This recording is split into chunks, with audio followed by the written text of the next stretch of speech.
पटीने लोकसंख्या वाढल्यानंतर संसदेमध्ये जर रिप्रेझेंटेशन वाढवलं नाही तर संविधानाने लोकशाहीमध्ये पीपल्स रिप्रेझेंटेशन ॲक्टची जी तरतूद केलेली आहे तिच्याशी कुठेतरी प्रतारणा होईल.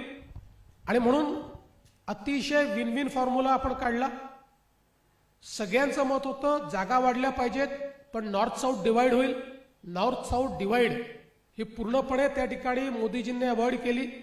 सगळ्यांना समान संधी दिली आणि लेवल प्लेइंग फील्डवर आणून अशा पद्धतीचा निर्णय हा मोदीजींनी घेतला होता.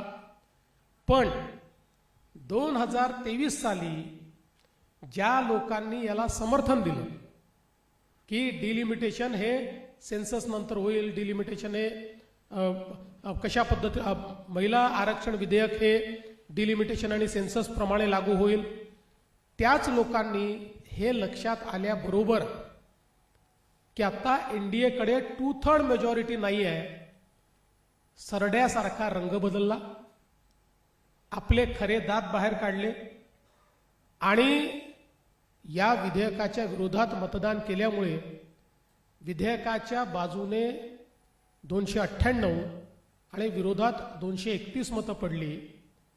आणि जर 2/3 मेजॉरिटीचा विचार केला तर 352 मतांची आवश्यकता होती. त्यामुळे मेजॉरिटी मिळाली पण 2/3 मेजॉरिटी मिळाली नाही आणि हे विधेयक या ठिकाणी मंजूर होऊ शकलेलं नाही. याचा परिणाम काय आहे?